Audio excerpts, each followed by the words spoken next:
Il n'est nullement besoin d'être un génie en sciences religieuses pour savoir ce que tout le monde sait, l'Église de France est désormais volontairement assermentée à la République, comme elle le fut de façon obligatoire au moment de la Révolution française.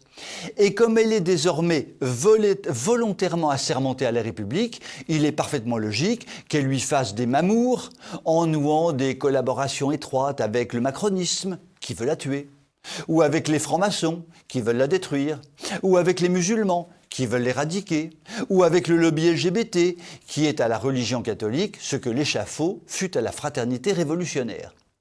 Par cette attitude résolue de l'Église catholique assermentée de France, le nombre de pratiquants réguliers est passé de 95% de la population en 1789 à 1,5% aujourd'hui. Dans n'importe quelle entreprise bien gérée, tous les évêques français ou presque seraient licenciés pour faute grave. Quelques exemples dans le désordre.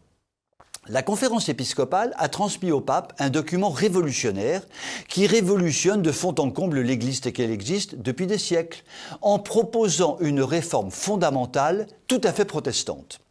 Autre exemple, l'évêque de Toulon allait procéder à une dizaine d'ordinations à la fin du mois de juin, quand une décision prise par un prélat français récemment nommé au Vatican a éclaté comme un coup de tonnerre dans le ciel catholique. L'évêque a reçu l'ordre de ne pas procéder à ces ordinations.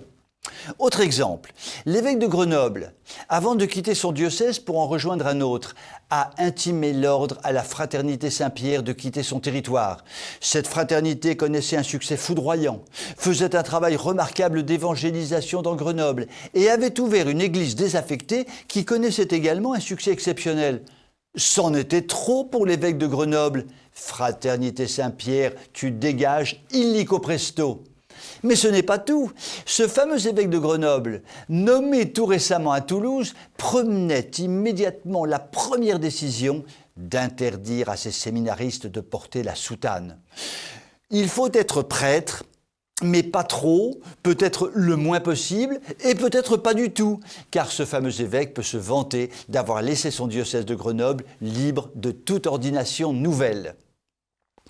L'Église de France assermentée, par tous ces exemples, montre clairement qu'elle conduit son institution à la ruine et au chaos. Il est intéressant de voir qu'Éric Zemmour, de confession juive, s'est révélé tout au long de sa campagne comme le plus grand défenseur du catholicisme en France. Il est grand temps de le nommer évêque puis cardinal et qu'il prenne la tête de l'Église de France pour la redresser.